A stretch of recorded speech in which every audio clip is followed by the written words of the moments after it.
mahimo sa Ginoo. Ang tanan kaya niyang sulbaron. Kaya niyang sulbaron. Bisan pag unsay imo karon nga kahimtang, igsuon, higala, amigo, pariente, nga nakadungog ni ini nga mensahe sa Dios. Ayaw pagduha-duha. Ayaw pagduha-duha kay ang Dios nagtanyag nga walay butang nga dili kaya niyang buhaton. Unsa ka mga butanga karon ang gusto nimo mahitabo?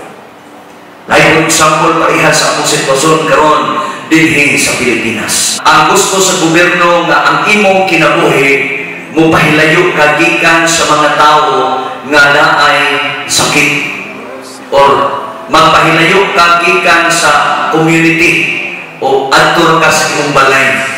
Tago ka dito sa imong balay, unya sa diha ka mo tago ka dito sa imong balay, sa imong buhaton dito. Kuni maayo buhaton nimo nga naa ka sa imong balay karon kay mauni ang gusto sa Ginoo, muhatag kag panahon ngadto sa Ginoo. Mubasa kag pulong sa Ginoo, muampo ka ngadto sa Ginoo, mutabang ka ngadto sa mga tawo nga imong tabangan. Unya kung naa gikidaghang ikatabang, tabangi itong mga tao nga wa gyud intawi pagkaon karon.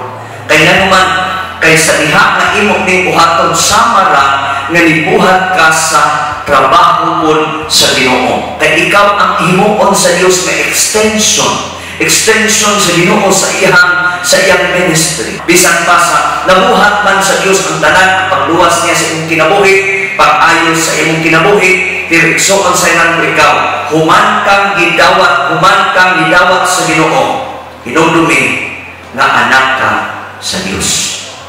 Niya ang pulong sa Ginoo karon nagsulti nga walay butang nga lisod alang kanako. Ingon ang Dios. Ingon ang Dios na ang yunay pruiba. Na ay pruiba tungod kay sa diha nga matawag ka sa Ginoo. Na ay pruiba nga mosulti siya. Usay ang ingon. Sa 33:3 gisulti niya kini ngadto kang Jeremias. Ngayon ang Diyos sa diha nga si Jeremias naa sa problema, naa sa iyang pagkapreso, ang Diyos mitabang sa iyang kinabuhi sa unsang paagi kay nitawa siya sa Ginoo. Karon igsuon, ikaw nahadlok, ikaw nalisang, nagsigi kag mas, nagsigi ka nito og pang alcohol, sige kag panbon, sige kag kaligo, kay hadlok ka ni gitawag og virus. Igsuon, ayaw na kahadloki. Tawag ka si Jesus, tawag ka ang Dios, tawag ka siya, kay mutubag siya nimo. Kung naa magaling Christmas, naa magaling kay mas din ha, naa magaling kay alcohol din ha, praise the Lord, salamat sa Ginoo. Pero ayaw ibutang ang imong tibuok na pagsalig din ha. Ayaw ibutang ang tibuok nimong pagsalig anong Christmas. Ayaw ibutang imong pagsalig anong alcohol. Ayaw ibutang imong pagsalig na kasi imong balay. Hinumdumi nga ang Diyos mga kaigsunan, makahimo siya sa pag-ayo nimo, pagtabang nimo sa diha nga imo siyang tawgon. Unsay ingon dinhi sa Jeremias 33:3, ingon ang pulong sa Ginoo mga kaigsunan, ingon siya, sampita ako o tubagon kung gayon ikaw. Ipadayag ko kanimo ang kahigulungan o katingalahan ng mga butang nga wala mo masayri.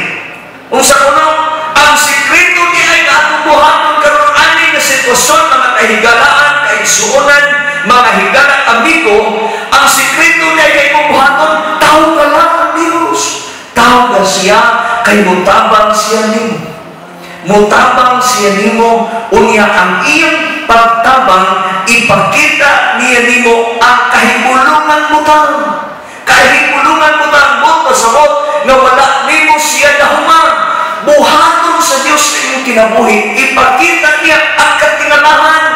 Kuno doon na may virus na ning abot diha sa iyong dapit, sa iyong balay, dili ka maagdan na naman katingalahan mo tang buhaton sa Ginoo diha nimo. Now, niinig naglawa.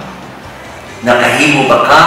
Nakahimo ba ka sa pagtawag? Nakahimo ba ka sa pagtawag sa Diyos? Nakahimo ba ka pagtawag sa Ginoo? Nakahatag ba ka panahon sa Ginoo? Nakabuhat ba ka o oras?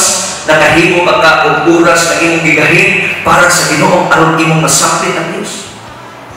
Now, karon mga kaigsuonan, mauni ang angay natong buhat. Dawata si Jesus. Dawata ang Dios na mo'y Ginoo personal ng luwas sa imong kinabuhi. Ayaw ka balaga. Kay tabangan ka sa Diyos.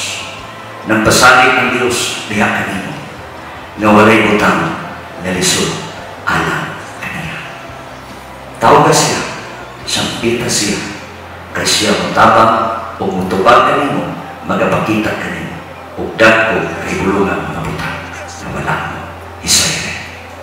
Nung hindi makapuntagon, mag-ampo ko para nino. Gamahanan ang Diyos.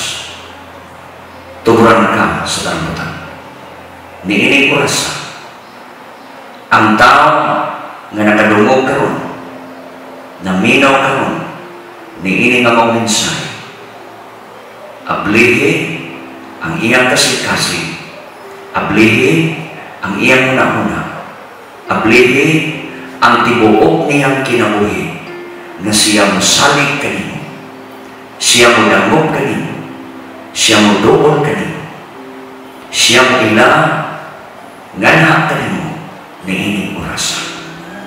Amahan na langit mo, ipaabot na ito karon sa matag usang kapanimalay, sa matag usang kadapit, sa matag usang kakasing-kasing sa tao, nga mahimong sensiro ang ilang pag-ila o pagdawat o pagtuo.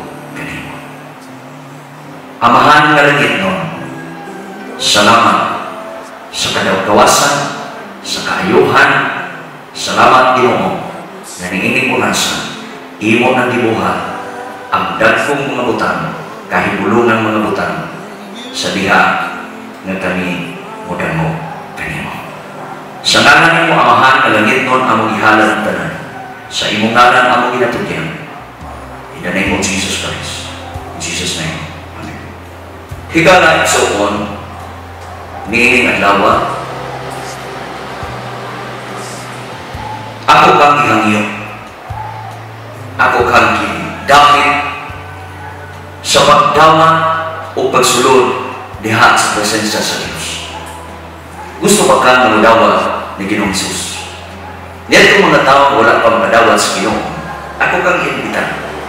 O bisan niya itong mga tao na nidawat na sa Ginoo, apan cute mga lakad. Karon gusto ang panahon. Makahimo ka sa pagdawat sa Ginoo sa usa ka paagi, sa simple kay. Simple kay nga butang, imo lamang dawaton sa Jesus. O kini nga mga prayer, himo atin ni diha sa imong kinabuhi karon, ingon nga usa ka personal prayer. Magampo ko dayon pwede kang sunod mo sabat niini.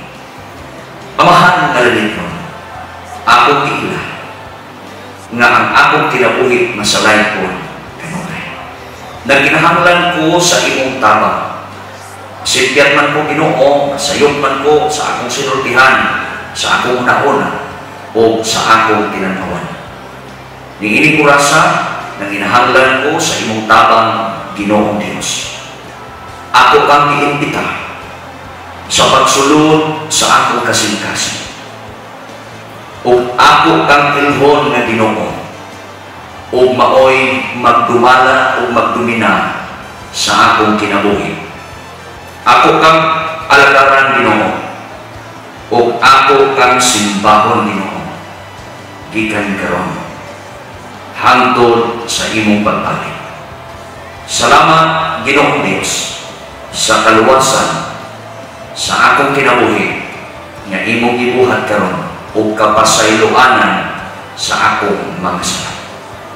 Sugod nining adlaw, wa na ko'y lain nga alagaran o simbahon, ikaw lamang Ginoong Hesukristo nga Dios nga manluluwas sa akong kinabuhi. Sa ngalan ni Ginoong Hesus.